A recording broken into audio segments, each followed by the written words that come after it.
So let's talk about Compass. In a real estate market that has been, well, tough to say the least, they didn't just tread water. Nope, they posted a record-breaking quarter. The big question is, how on earth did they pull that off? Let's dive in and figure it out. And this right here is the paradox we're going to unpack. On one side, you have reality for the rest of the industry, what Compass's own CEO calls a trough-level housing market. It's the bottom. But on the other side, you've got Compass having its strongest third quarter in history. This isn't just a minor win, it's like they're playing a completely different game. So, what's their secret? All right, to get to the bottom of this, here's how we're going to break it all down. First, we'll look at the surprise record quarter itself. Then we'll dig into their two-pronged plan for growth. After that, it's all about their big bet on AI. Then, of course, we'll crunch the numbers. And finally, we'll look at the new faces leading the charge. Okay, first up, the record quarter surprise. This is a performance that really seems to defy the economic gravity that's pulling everyone else down in the real estate world. You know, what's truly incredible here is the sheer scope of this success. It wasn't just one thing that looked good. We're talking new third quarter records pretty much across the board. Revenue, profits, how many agents they added, market share, you name it. It was this total victory that really paves the way for the very deliberate strategy we're about to get into. And that success leads us right into our second section, the two-pronged growth plan. Because these record numbers, they didn't just happen by accident.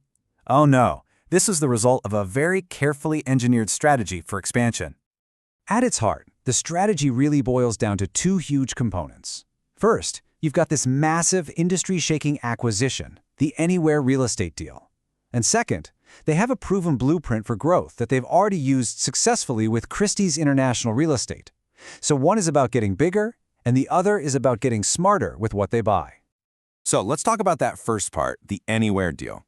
Now, the CEO, Robert Reffkin, he frames it as something that's actually pro-competitive. The idea here is that by getting bigger, they can ultimately deliver more choices and better products for absolutely everyone involved, from the agents on the ground to the people buying homes.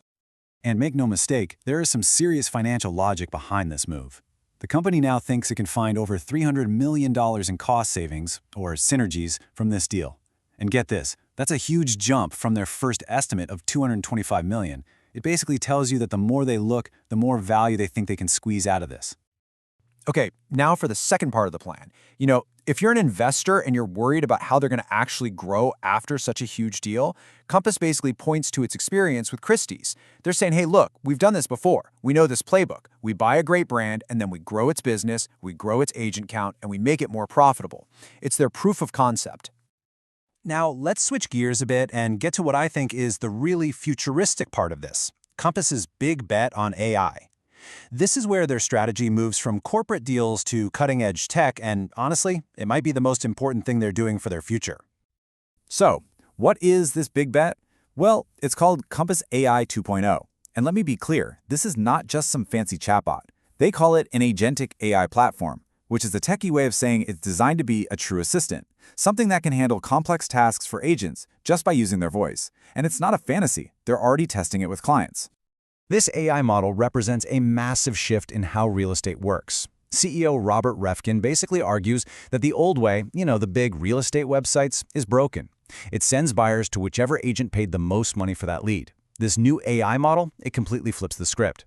It sends buyers to agents based on actual merit, on real-world data that you can actually verify. So what is this verifiable data we're talking about? Well, it's the stuff that actually matters. The AI can look at an agent's real transaction history, the unique listings they've had, what their clients are saying in reviews.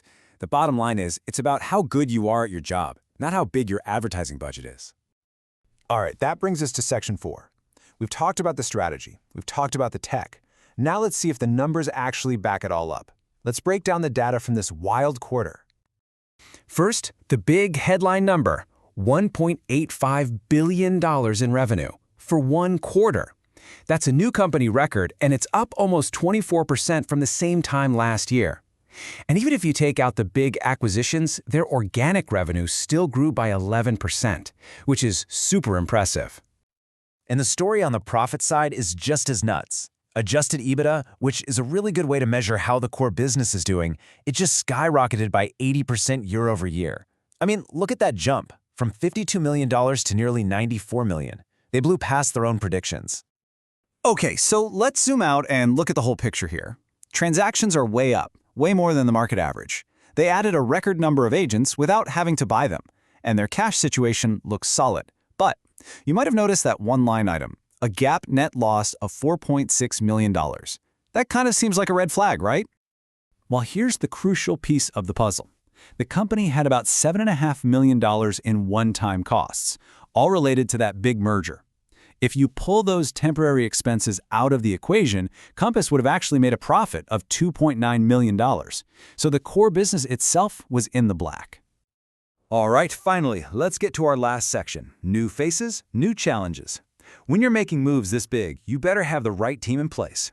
And Compass has made some really interesting changes at the top. The two biggest moves happened in the C-suite. Ethan Glass was brought on as the new chief legal officer, and Scott Wallers got a promotion to become the chief financial officer. Now, that hire of Ethan Glass, that is a really strategic move. Why would you go out and hire a guy with deep antitrust experience from the Department of Justice, who also just happened to be the lead antitrust lawyer for the National Association of Realtors? Well, because in today's environment, with giant deals and legal fights everywhere, the battles you fight in the courtroom are just as important as the ones you fight for market share. Which brings us to the final big question. You put it all together, the massive acquisition, the proven playbook for growth, the huge bet on AI, the battle-ready leadership team. What are we really looking at here? Is Compass building a truly unstoppable force in real estate? Or is this just an incredibly high-stakes gamble in a market that could turn on a dime? Only time is going to tell.